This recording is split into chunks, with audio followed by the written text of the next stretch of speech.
ევროკომისიის 9 დათქმა წელიწადნახევრის შემდგომ 8 პუნქტით შეიცვალა. მიუხედავად რიცხვის შემცირებისა, კრიტიკა არის გაზრდილი ბრიუსელის მხრიდან თბილისის მისამართით და ამის მიზეზი არის ის საკანონმდებლო ჩარჩო, რომელიც ქართულმა ოცნებამ მიიღო დაჩქარებული წესით ბოლო თვეების განმავლობაში და ასევე დემოკრატიის უკუსლა, როგორც ეს არის აღნიშნული წერილში, რომელიც გამოაგზავნა ბრიუსელმა. კერძოდ, ევროკომისიის მიგრაციისა და საშინაო საქმეთა გენერალური დირექტორატი ვახტანგ მახარობლიშვილს, რომელიც არის ბელგიის სამეფოსა და ლუქსემბურგის დიდ საჰერცოგოში საქართველოს ელჩი, ასევე ევროკავშირის საქართველოს დიპლომატიური მისიის ხელმძღვანელი, წერილით მიმართავს და მოთხოვნილი არის განახლებული ინფორმაციის მიწოდება რეკომენდაციის შესრულებასთან დაკავშირებით. სწორედ იმ რეკომენდაციების შესრულებაზე, რომელსაც ევროკომისია სთხოვს თბილისს იმისათვის, თუ საქართველოს სურს ევროკავშირში სრულფასოვანი გაწევრება. სწორედ ამ ინფორმაციის და მიწოდებული ინფორმაციის მიხედვით, როგორც წერილშია ნათქვამი, შემდგომ ანგარიშში ევროკომისიის იქნება განხილული სავიზო რეჟიმის ლიბერალიზაციის შეჩერების მექანიზმები და წერილში ასევე ნათქვამია, რომ ხელისუფლების მიერ შესაბამისი მოთხოვნების შეუსრულებლობისთვის 2025 წლის იანვარში მათ უკვე მიმართეს კონკრეტულ ნაბიჯს, კერძოდ კი დიპლომატიური ვიზები შეუჩერეს იმ პირებს, რომლებსაც ეს ვიზები ჰქონდათ. ევროკომისიის დირექტორატი აცხადებს, რომ არსებული გამოწვევების მიუხედავად საქართველოს ხელისუფლებისგან მაინც მოელიან შესაბამის ქმედით ნაბიჯებს, რომ თბილისი გადადგამს ნაბიჯებს, მოიმოქმედებს, გააუქმებს კონკრეტულ კანონმდებლობას.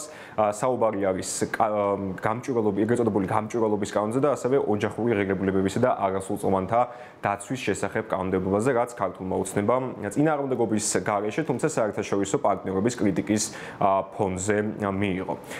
დირექტორატის განცხადებით და წერილში ასევე ნათქვამია, რომ საჭიროების შემთხვევაში თუ უგულებელ ყოფს თბილისი და კონკრეტულად ქართული ოცნება ამ მოთხოვნებს ბრიუსელის მხრიდან, მაშინ ევროკავშირის შესაბამის საკანონმდებლო პროცედურებს წამოიწყებს იმისათვის, რომ მიმართოს სავიზო რეჟიმის ლიბერალიზაციის შეზღუდვას და კონკრეტულ მექანიზმებსაც მოქმედებს ამისთვის. რაც შეეხება წერილის ადრესატების პასუხს, მიუხედავად იმისა, რომ ვახტანგ მახარობლიშვილის სახელზე არის შეიძლება ითქვას ეს წერილი გამოგზავნილი ბრიუსელიდან, ქართული ოცნება ზოგადად იგულისხმება ამ წერილის ადრესატად და მართლ პარტიაში ბრიუსელს კვლავ შანტაჟის ენით საუბარში ადანაშაულებენ, მათთვის მიუღებელია დასავლელი პარტნიორების მოწოდებები და ამბობენ, რომ კანონმდებლობის გაუქმების სურვილის არსებობის შემთხვევაშიც, ნების არსებობის შემთხვევაშიც ამის შესაძლებლობა არ არსებობს, რადგან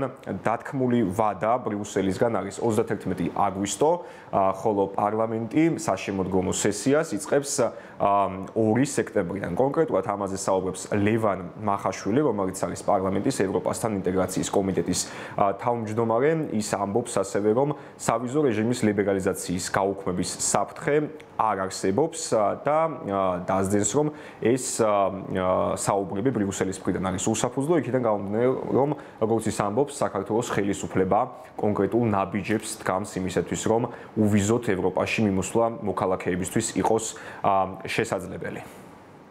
მე და ჩემი კოლეგები ღრმად ვართ დარწმუნებული, რომ უვიზო მიმოსვლის შეჩერება საფრთხე არ ემუქრება და კიდევ ერთხელ ეს ჰაერზე მოტანილი სიტყვები არ არის. ჩვენი რწმენა ეფუძნება იმ მათ შორის რეკომენდაციებს, რომელიც და იმ სამუშაო პროცესს, რომელიც ჩვენ ყოველთვის გვქონდა ხოლმე ევროკომისიასთან.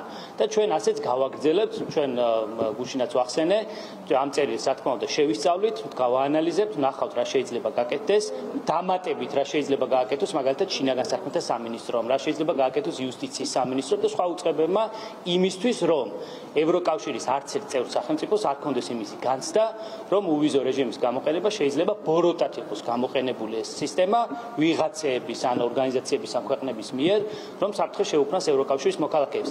ეს სისტემა სწორედ ამას ეფუძნება. ეს არის მისი ამომავალი წერტილი და მისი მუშაობის ოპერანდი, მოდუს ოპერანდი, რომ ევროკავშირს არ შეექმნას საფრთხე მიგრაციიდან თუ საზღვრის უკანონო მართვით დამთავრებული. ესაც ევროკავშირი საქართველოსგან ითხოვს რომელიმე კანონის გაუქმებას და ზეპირად იქ წერილში არანაირი თარიღი არ არის მითითებული, ზეპირად დაასახელეს 31 აგვისტო, შევახსენოთ, რომ პარლამენტი ოფიციალურად მოქმედებას, მუშაობას იწყებს 2 სექტემბრიდან. ამიტომ ფიზიკურად ამ კანონების გაუქმება, ფიზიკურად რომც იყოს ამის ნება ვერ მოხდება. მიუხედავად ლევან მახაშვილის ამ განცხადებისა, პარლამენტს არაერთხელ მოუწევია რიგარეს შესხდომები იმისათვის, რომ დაჩქარებული წესით მიიღო საკანონმდებლო ცვლილებები და ეს ცვლილებები არაერთი უფლებადამცველი ორგანიზაციის მიერ ქვეყნის შიგნით თუ ფარგლებს გარეთ არის შეფასებული რეპრესიულად. ბრიუსელის გარდა ლონდონიდანაც ისმის კრიტიკა ქართული ოცნების მისამართით. ლონდონში სტივენ დაუთი, რომელიც არის ევროპისა და ჩრდილოეთ ამერიკის საკითხებში გაერთიანებული სამეფოს სახელმწიფო მინისტრი, ამბობს, რომ მაგიდაზე ყველა ვარიანტი დებს და ისინი ყურადღებით აკურდებიან საქართველოში მიმდინარე პროცესებს. დღეს ასევე საქართველოში მიმდინარე პროცესებთან დაკავშირებით და კაია კალასის გუშინდელ განცხადებაზე ისაუბრა საქართველოში გერმანიის ელჩმა პიტერ ფიშერმა. მან განაცხადა, რომ სურთ როგორც გერმანიას, ასევე ევროკავშირს, რომ საქართველოსთან პარტნიორობა გაგრძელდეს და უფრო ღრმა და ყოვლის მომცველი გახდეს, თუმცა დასძენს პიტერ ფიშერი, რომ ყველაფერი არის საქართველოს ხელში. რაც შეეხება ქართული ოცნების ოპონენტების გამოხმაურებას მიმდინარე პოლიტიკურ პროცესებთან დაკავშირებით, ოპოზიციაში სრულ პასუხისმგებლობას იმ შემთხვევაში, თუ სავიზო რეჟიმის ლიბერალიზაციას რაიმე საფრთხე დაემუქრება, აკისრებენ ქართული ოცნების საპატიო თავმჯდომარეს ბიძინა ივანიშვილს. გახდა ცხადი გუშინდელი გადაწყვეტილებიდან გამომდინარე, რომ ივანიშვილი აგრძელებს პერსონალური სანქციების თავის არიდებას ორბანის გამოყენებით და ასანქცირებს ქართულ ხალხს.